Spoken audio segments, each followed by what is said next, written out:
मैं मतलब अग्रेसिव हो जाती हूँ, इमोशनली थोड़ी सी अनस्टेबल हो जाती हूँ। बोलते हैं पीयर प्रेशर। मैं बता देती हूँ, ये सब स्कैम होता है कि पेरेंट्स दोस्त होते हैं, ये इच्छाधारी दोस्त होते हैं।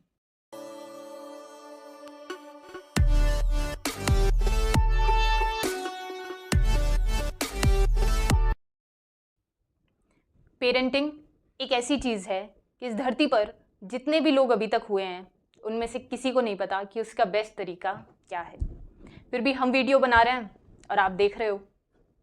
हम ये नहीं बता सकते कि आपका बच्चा बेस्ट कैसे हो सकता है, पर हम इस चीज़ पर चर्चा करते हैं कि कौन सी चीज़ें हैं जो पेरेंट्स गलत कर रहे हैं, जिसका बच्चों पर गलत असर पड़ रहा है, कैसे उन चीज़ों को ठीक किया जा सकता है और कैसे आपका बच्चा अपना बेटर वर्जन बन सकता है।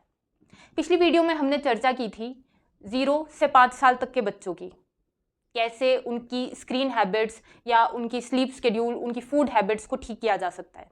अगर आप लोगों ने वो वीडियो नहीं देखी है तो डिस्क्रिप्शन में उसका लिंक आपको मिल जाएगा। आज हम बात करेंगे 6 से 12 साल के बच्चों के लिए, और कल की चर्चा को हम आज कंटिन्यू करेंगे मम्मी के साथ।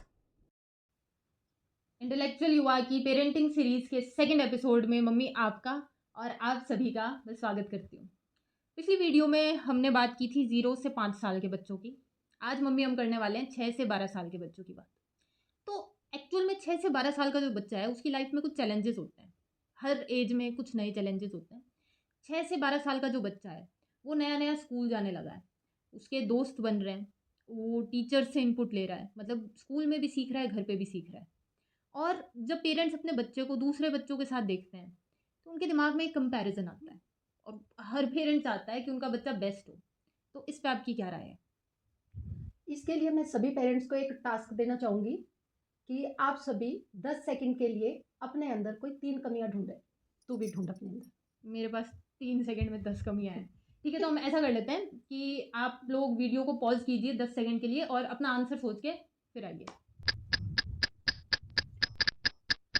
ये टास्क आप मतलब सोच के आए थे ना पहले से ये देना है? नहीं झूठ मत बोलो। नहीं। हाँ ठीक है, मैंने सोच लिया।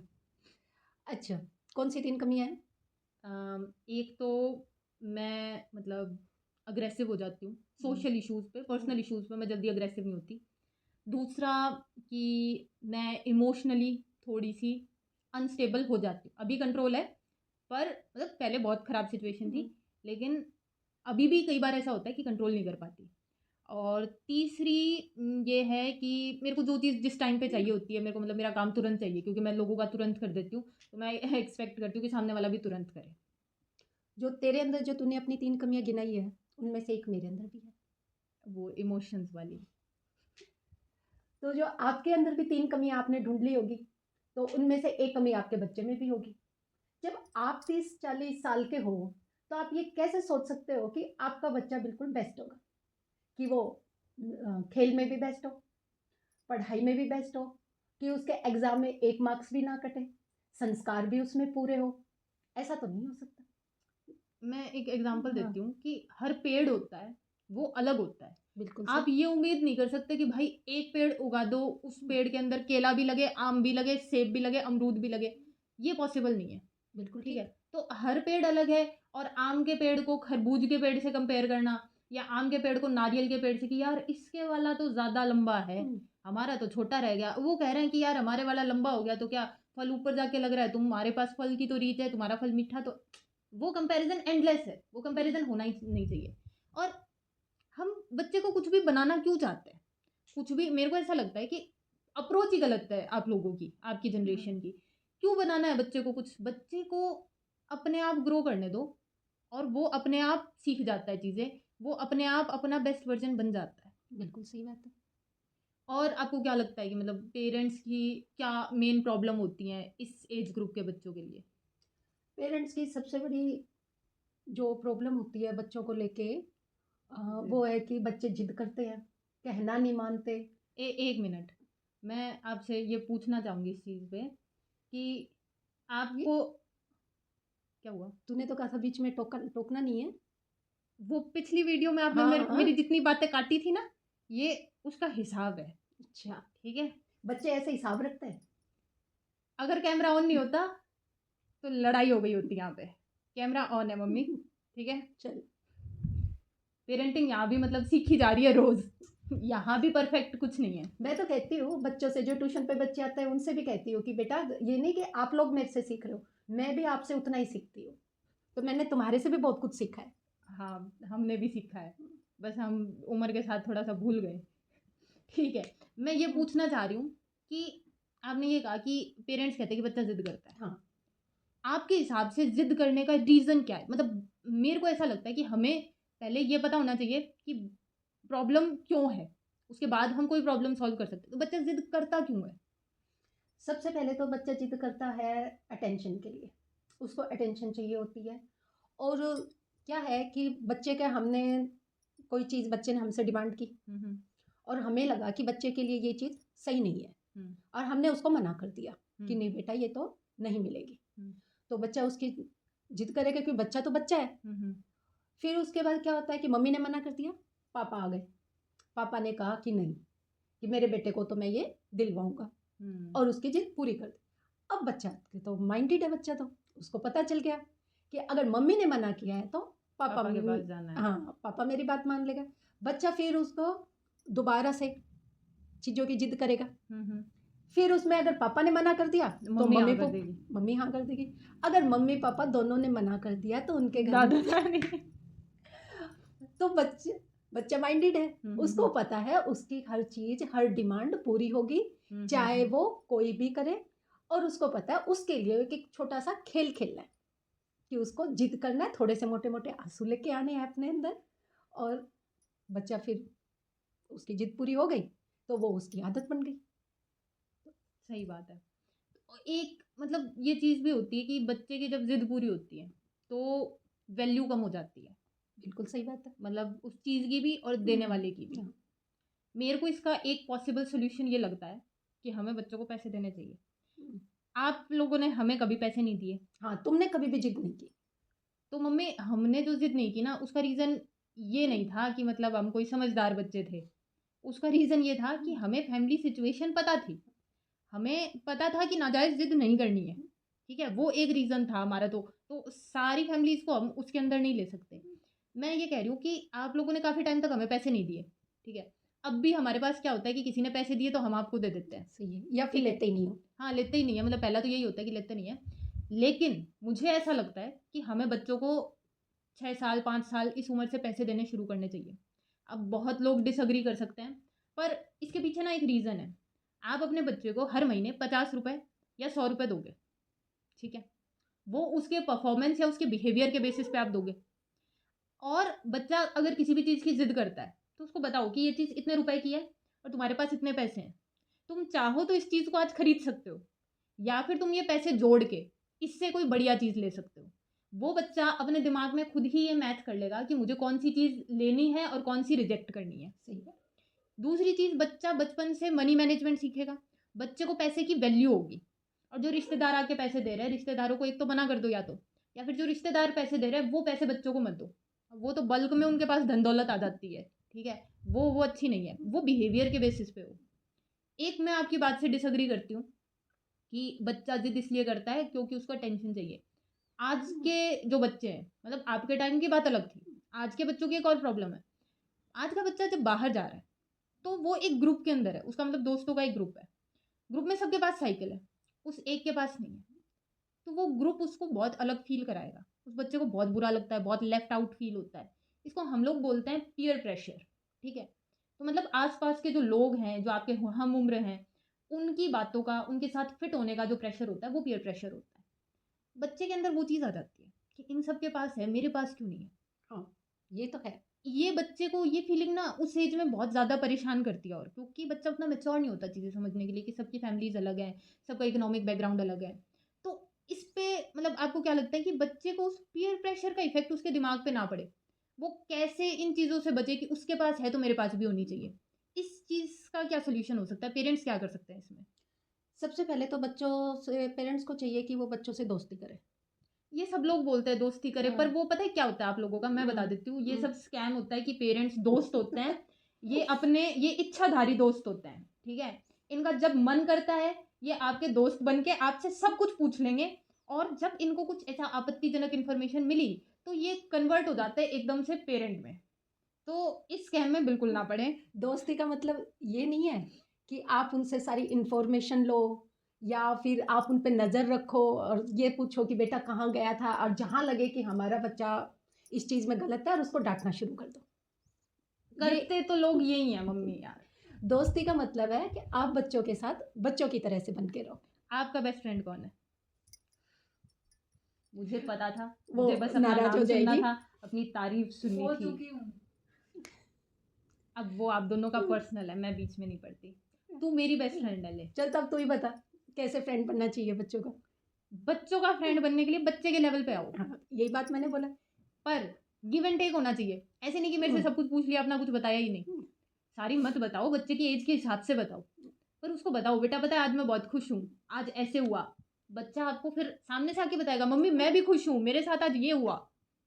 तो तुम भी जैसे स्कूल से आती थी तो अपने स्कूल की सारी इन्फॉर्मेशन मुझे देती थी। तुझे बिल्कुल इन्फॉर्मेशन मतलब बातचीत नहीं हो रही, इन्फॉर्मेशन इन्फॉर्मेशन का मतलब है कि तेरी फ्रेंड से क्या बात हुई, टीचर्स ने ये क्या कहा, क्या बातें हुई तुम्हारे दोस्तों के बीच में। आज भी यही है, जिससे बात करते तो आके मेरे से मुझे बताती है कि आज उसका फ़ोन आया था, ये बात हुई है, अच्छी हो या बुरी हो कोई भी हो।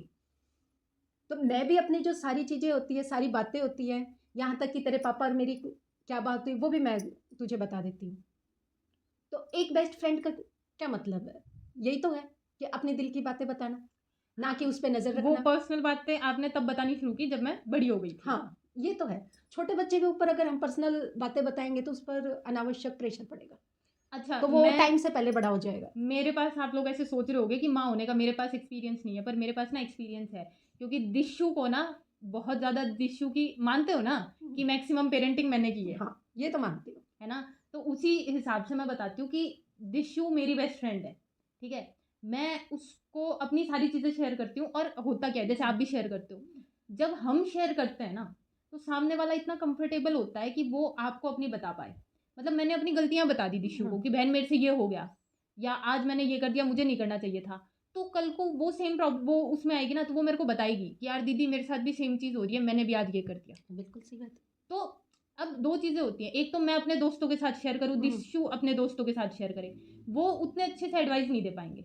मैं मम्मी से शेयर करूँगी तो मेरे को एक मेच्योर एडवाइस मिलेगी कि मतलब एक बड़ा इंसान आपको एडवाइस दे रहा है। दिशु को मैं बताऊंगी तो दिशु को एक आगे की एडवाइस मिलेगी, कोई 6 साल बड़ा उसको सही चीज़ बता रहा है। ठीक है, ये डिफरेंस होता है उस दोस्ती में। और भाई दोस्ती मतलब दोस्ती, ये इच्छाधारी दोस्त बनने की कोई ज़रूरत नहीं है। दोगलापन मत करो बच्चों के साथ, क्योंकि 2 बार करोगे 4 बार करोगे फिर हमें ना समझ आ जाता है कि तुम खेल रहे दोस्त हो। बन के उन बच्चों को, अगर बच्चा गलत है, कोई गलती भी कर रहा है, तो उसको डांटने की बजाय उसको आराम से प्यार से समझाया जाए एक दोस्त की तरह। मेरे को ऐसा लगता है बच्चे को एग्जाम्पल दो, ये मत बोलो कि तूने गलत किया, उसको बोला बेटा गलती तो तूने की है, पर तू अकेला नहीं है जिसने की है, हमने भी की थी, सेम गलती की थी, तेरे से ज्यादा बुरी की थी, जैसे तेरे पापा देते। हाँ पापा की तो बात मत बताओ, पापा की बातें यूट्यूब पे बताने लगी। पेरेंट्स एक्चुअली क्या करते हैं, पेरेंट्स देते हैं धमकी, पेरेंट्स दोस्त भी नहीं बन रहे। पेरेंट्स कहते हैं कि पढ़ाई कर ले, रिजल्ट बढ़िया नहीं आया ना तो फिर देख लेना, फिर खेलना बंद, ये बंद वो बंद। ठीक है, बच्चा आ गया प्रेशर में। मतलब बच्चे को पढ़ते टाइम अच्छा तो फील नहीं होगा। ठीक है, या फिर किसी भी चीज़ के लिए कि ये काम कर दे वरना ऐसे हो जाएगा, ये कर वरना ये करना पड़ेगा, मतलब बहुत नेगेटिव तरीके से। ठीक है, बच्चे के अंदर वो कोशिश करते हैं कि बच्चे में डर बैठ जाए, पर बच्चे का एक्चुअल में क्या होता है। मतलब एक एग्जांपल आपने दिया, मैं भी देती हूँ कि आपने है ना, मतलब पेड़ के ऊपर एक टहनी पे कुल्हाड़ी मारी, ठीक है, नहीं टूटा, कुछ नहीं हुआ, एक हल्का सा निशान बना, क्या पता दिखे भी ना आपको। एक और मारी, एक और मारी, एक और मारी, एक ही जगह पे बार बार आप कुल्हाड़ी मार रहे हो, ये कर ले वरना ये कर ले वरना ये, थप्पड़ मारेंगे, ये करेंगे वो करेंगे, पीट भी रहे हो, चलो मान लेते हैं पीट भी रहे हैं। थोड़े टाइम में ना वो टहनी कट जाएगी और फिर उस टहनी पे मारते रहो, पेड़ के फर्क ही नहीं पड़ेगा। मतलब थोड़े टाइम के बाद डर खत्म हो जाता है, कोई फर्क नहीं पड़ता बच्चों के, बच्चे ना उसको एक्सेप्ट कर लेते हैं। क्या करोगे, ज़्यादा से ज़्यादा मारोगे, मार लो, क्योंकि उनने देख लिया भाई ज़्यादा से ज़्यादा कितना मार सकते हो, उनने झेल लिया, और एक बार झेल लिया तो फिर डर खत्म। ये सबसे वो चीज़ है। तो आपको क्या लगता है कि ये धमकाने की जगह दूसरी चीज़ क्या हो सकती है, क्या करनी चाहिए? मैं तो ये कहूँगी कि बच्चों को बिल्कुल भी ना डांटें, उन्हें प्यार से समझाएं, और जहाँ तक हो उसके ये डर नाम की चीज़ तो बच्चों के दिल से आप निकाल ही दीजिए।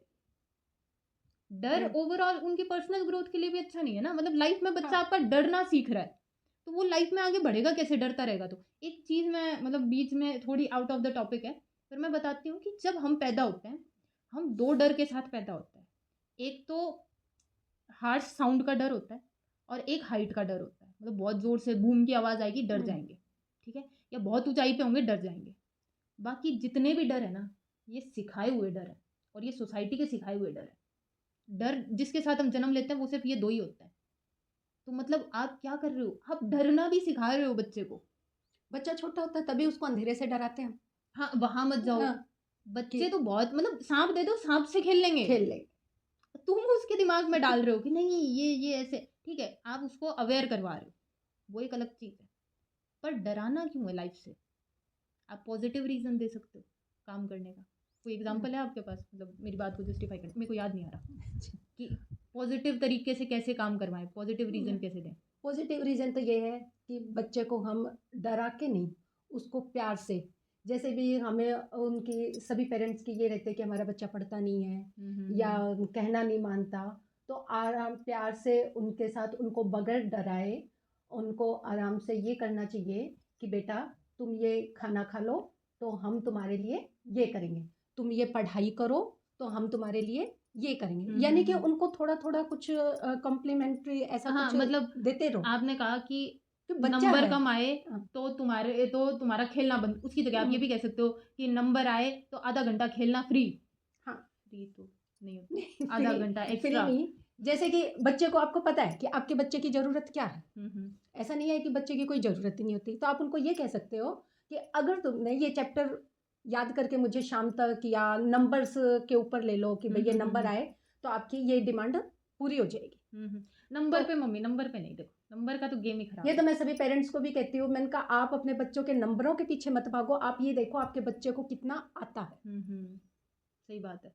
क्योंकि नंबर से वो किस सिचुएशन में एग्जाम दे रहा है वो नहीं पता। पूरे साल उसने जो मेहनत की है, अगर एक दिन उसकी सिचुएशन खराब है या एक दिन वो भूल गया कुछ आया हुआ भी, तो क्या वो डफर हो गया? नहीं हुआ। तो पेरेंट्स को भी ये बात समझनी पड़ेगी ना, कि ये देखे कि हमारे बच्चे के पास कितना ज्ञान है, इसको आता कितना है, ना कि उसके 5-10 नंबर कम आ गए तो वो पढ़ाई एक के टॉपिक पे अभी अपन लास्ट में आएंगे। मैं ये कहना चाहती हूँ कि पेरेंट्स क्या करते हैं, होड़ लगाते हैं। नहीं, मम्मी अलग चीज़ सिखा रही है, पापा अलग चीज़ सिखा हाँ, रहे हैं। ये तो है। मतलब ऐसे अज्यूम करते हैं कि एक प्लांट है, ठीक है, और एक फूल दो माली, ठीक है। तो एक माली कह रहा है कि इसको ना बाहर रखेंगे, इसको सनलाइट देंगे और इसमें बारिश का पानी आएगा वगैरह वगैरह। दूसरा कह रहा है नहीं, इसको इंडोर प्लांट बनाएंगे, इसके अंदर पानी हम डालेंगे, वो एक दिन के अंदर लाके इसको बाहर रखता है, दूसरा उठा के उसको रख देता है अंदर। एक ने बारिश में बाहर निकाला, दूसरे ने अंदर ले जाके वापस पानी डाल दिया। तो ऐसे बच्चा खराब हो जाएगा, मुरझा जाएगा। बिल्कुल सही बात है। ठीक है। और मेरे मम्मी पापा भी सेम चीज़ करते थे। मेरे मम्मी पापा के थॉट्स बहुत अलग अलग हैं। मम्मी ने हमेशा से ये चीज़ कही है कि आप ना सामने वाले की रिस्पेक्ट करो, भले ही आपको उसकी बात गलत लग रही है तो आपको ज़रूरी नहीं है कि वो बात आप उसको जाके बोलो। आपको बहुत चीज़ें लाइफ में गलत लगेंगी, ज़रूरी नहीं है आपको वो चीज़ बोलनी है। आप देखो तो सही सामने वाला रिश्ते में क्या लगता है आपका। ठीक है। पापा ने कहा है जब तक तुम सही हो किसी से डरने की ज़रूरत नहीं है, मुंह पे बोल के आओ। अब वो मैं मम्मी से ज़्यादा अटैच थी, विशु मुझसे ज़्यादा अटैच थी, तो हमने मम्मी की बातें ली, पापा वाली बातें हमने ली नहीं। ली होती दुनियादारी में लट बज रहे होते अभी तक, ऐसे शांति से ये काम नहीं हो रहा होता। ठीक है। तो ये पेरेंट्स को ना पहले मेरे को लगता है एक टीम होना चाहिए। ठीक है। टीम वर्क बहुत जरूरी है बच्चे के लिए, तो खास तौर से बहुत जरूरी है। पर वो टीम ऐसे भी ना हो कि आप एक टीम में हो अगर बच्चा अपोजिट टीम में, अपोजिट टीम में नहीं है, हो आप तीनों एक ही टीम में। बच्चे को मेन बीच में रखो ना। हाँ, तो आप तीनों का एक ही गोल है, बच्चे की ग्रोथ। हाँ, ठीक है। तो एक ये चीज़ होती है कि होड़ लगती है जो आप बता रहे थे अभी। हाँ। तो वो आप मैं चाहूँगी कंटिन्यू करो। होड़ ऐसे कि जैसे पेरेंट्स के लिए, जैसे तूने बीच में बताया पीयर प्रेशर वाला, तो ये पीयर प्रेशर पेरेंट्स भी अपने ऊपर ले लेते हैं। हाँ, लेते हैं कंपैरिजन। हाँ, कि वो कैसे कि फलाने का बच्चे के तो इतने मार्क्स आए हैं, तेरे तेरे इतने मार्क्स कम क्यों हैं? हमने तो तेरे सारी फैसिलिटीज, हाँ सारी ज़रूरतें पूरी की है, अच्छे स्कूल में एडमिशन करवाया हुआ है, ट्यूशन पे भी हम तुझे भेज रहे हैं, खाने में भी हम तेरे को इतना इतना कुछ दे रहे हैं, तेरी सारी फरमाइशें भी पूरी है, उसको तो कुछ भी नहीं मिल रहा। उनका तो स्कूल की फीस भी काफ़ी कम है, वो तो ट्यूशन भी नहीं जा रहे। यानी कि बच्चे के ऊपर खुद को पीयर प्रेशर में आने के कारण बच्चे पर इतना प्रेशर डाल देते हैं वो, कि ये कि हम अपने ग्रुप में ऊंचे दिखाई दे कि भई ये देखो हमारा बच्चा नंबर 1 है। हाँ, मतलब आप कह रहे हो कि सब चाहते हैं उनका बच्चा बेस्ट हो, वहीं से हाँ, जहाँ से हाँ, हमने शुरू किया था वीडियो वहीं पे शुरू आ की गए। थी। तो बेस्ट क्या होता है? कैसे बताओगे आप? आपकी जितनी कैपेबिलिटीज़ है, आप उतना ही तो दे सकते हो। सही। आपने अपने जीवन में जितना ज्ञान लिया है, आप उतना ही तो दोगे। क्या आपने सारा ज्ञान ले लिया? नहीं। नहीं। पेरेंट्स ये एक्सेप्ट नहीं करते कि पेरेंट्स भी गलत हो सकते हैं या पेरेंट्स की भी गलती हो सकती है। कोई पेरेंट मैंने नहीं देखा जो ये कह दे कि हमारी भी गलती है। मानते ही नहीं है। मतलब क्या अच्छा आपसे मैं एक जेन्युइन क्वेश्चन पूछती हूँ। क्या आपने हमारी लाइफ में सारे डिसीजन सही लिए हैं? बिल्कुल नहीं। हमने भी सही नहीं लिए, ठीक है। हमने खुद भी अपनी लाइफ में सारे डिसीजन सही नहीं लिए। मैं तो मानती हूँ इस बात को कि भई हमने तुम्हारे लिए सारे नहीं कह सकते, लेकिन बहुत सारे डिसीज़न ऐसे हैं जो गलत लिए हैं। वो इस एज में आके जब तुम बड़े हो गए हो, तब हमें फ़ील हो रहे हैं। और बड़े बच्चे के साथ सबसे ज़्यादा होते हैं। एक्सपेरिमेंट इन्हीं पे ही होता है। हाँ, वो दूसरे वाले को तो फिर भी पता होता है उसके टाइम तक। दूसरे वाला खुद ही देख लेता है, ओह! इसका तो कर दिया इनने। मतलब अब उस बच्चे को इतना पता है कि जो इसने किया है बड़ी वाली ने, ये मेरे को नहीं करना। और ये 2 लोग जो इसको ये 2 लोग जो कहते हैं वो माननी नहीं है। लेकिन एक बात है कि हमने कभी होड़ नहीं की। हाँ, वो मैं मानती हूँ। मेरे पे ये प्रेशर नहीं था, उसने ये किया तो तुम्हें ये करना है। बस ये था कि हाँ, तुम अपना अच्छा करो। सही बात है।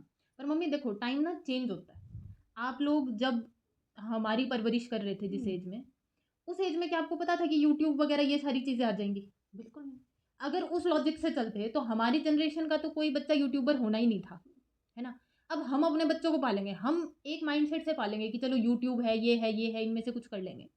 उस तरीके से पालेंगे कि भई ये कर लो, ये कर लो, ये कर लो, उनके अंदर ज़बरदस्ती स्किल डालने की कोशिश करेंगे। वो बड़े होएँगे, यूट्यूब वगैरह सब खत्म हो लेगा, कुछ अलग आ जाएगा। तो जितना टाइम लगता है एक बच्चे को ग्रो करने में, इतने में सोसाइटी में बहुत सारे चेंजेस आ जाते हैं। तो हम कभी भी जज कर ही नहीं सकते। और मैटर क्या कर रहा है, मतलब आपके लिए जेन्युइनली क्या मैटर कर रहा है? मार्क्स जो हैं वो तो दूसरों के लिए है ना, दिखाने के लिए है मार्क्स तो बेसिकली, कि भाई 4 लोगों को बताएंगे कि हमारे वाले कितने मार्क्स आए। आपके लिए क्या मैटर कर रहा है? आपके बच्चे की खुशी, आपके बच्चे की मेंटल ग्रोथ।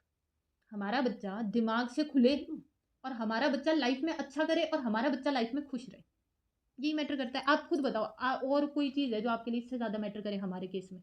नहीं।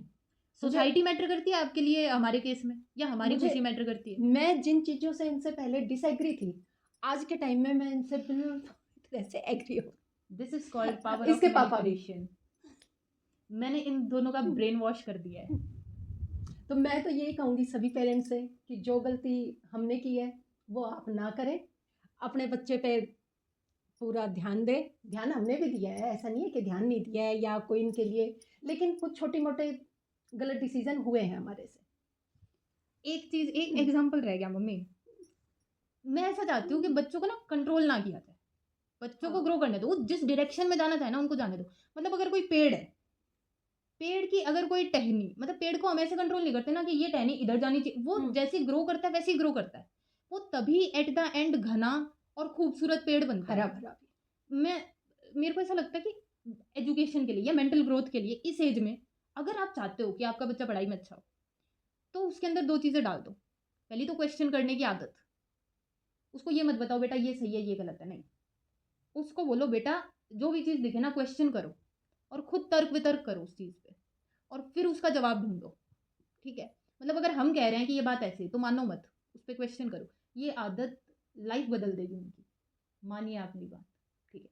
दूसरी चीज़, आप उनमें एथिक्स डालो, आप उनमें मोरल वैल्यूज़ डालो, क्योंकि अब जो टाइम आ रहा है, इसमें बच्चों में टैलेंट है, स्किल है, लेकिन संस्कार नहीं है। बिल्कुल। मैं जो अब बच्चों को देख रही हूँ, उनमें नहीं है संस्कार। और संस्कार का मतलब सिर्फ नमस्ते बोलना, पैर छूना, ये सब नहीं होता है। संस्कार का मतलब होता है कि सही गलत की पहचान हो बच्चे को। बच्चा शांत हो, बच्चा डिसिप्लिन्ड हो, और बच्चे बंदर की तरह होते हैं। वो बोली हुई बातें नहीं सीखते, बच्चे देख के एक्टिंग करते हैं।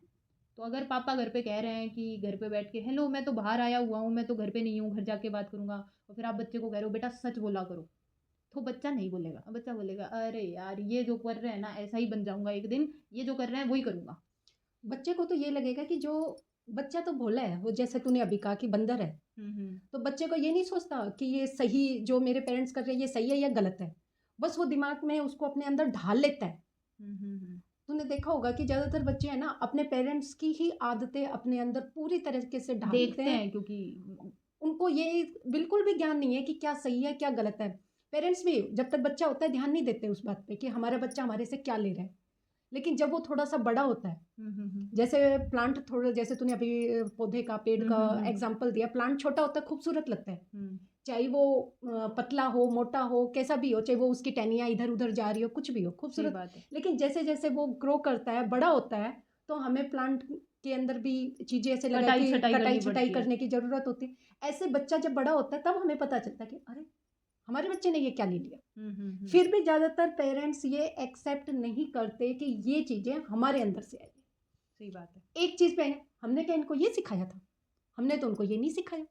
अरे क्या आप उनको इस चीज़ की क्लास दोगे तभी बच्चा सीखेगा क्या? बच्चा देख रहा है, देख रहा है वो, मतलब पेरेंट्स गाली दे रहे हैं और फिर कह रहे हैं हमारा बच्चा गाली क्यों दे रहा गाली है। क्यों दे रहे? ये तो थोड़ा डिप्लोमेटिक सा हो गया, पर मेरे को ऐसा लगता है फॉर द एंड पार्ट कि एक पौधे की तरह हमें एक बच्चे को सिर्फ इतना करना है, उसको पानी देना है, उसको खाद देनी है, उसको सनलाइट देनी है, उसको प्यार देना है, सही। बस वो अपने आप तो तू ग्रो। खाद पानी सनलाइट से क्या समझती है? खाद पानी मतलब उसको बेसिक चीज़ें जो हाँ, चाहिए वो दो, उसको खाना दो, उसको स्कूल में संस्कार भेजो, दो। उसको संस्कार दो, उसको प्यार दो, उसको डर मत सिखाओ। बिल्कुल। तो उसके बाद जो आपका प्लांट होता है वो बहुत घना होता है, उसके फ्रूट्स भी अच्छे होते हैं, ठीक है, और बहुत हेल्दी प्लांट होता है वो। बिल्कुल सही। तो आज की वीडियो में हमने देखा कि 6 से 12 साल तक के बच्चों की ग्रोथ के लिए क्या क्या किया जा सकता है और पेरेंट्स क्या क्या गलतियां करते हैं उनको ठीक कैसे किया जाए और पेड़ कैसे उगाते हैं। मिलेंगे अगली वीडियो में, तब तक के लिए जय हिंद।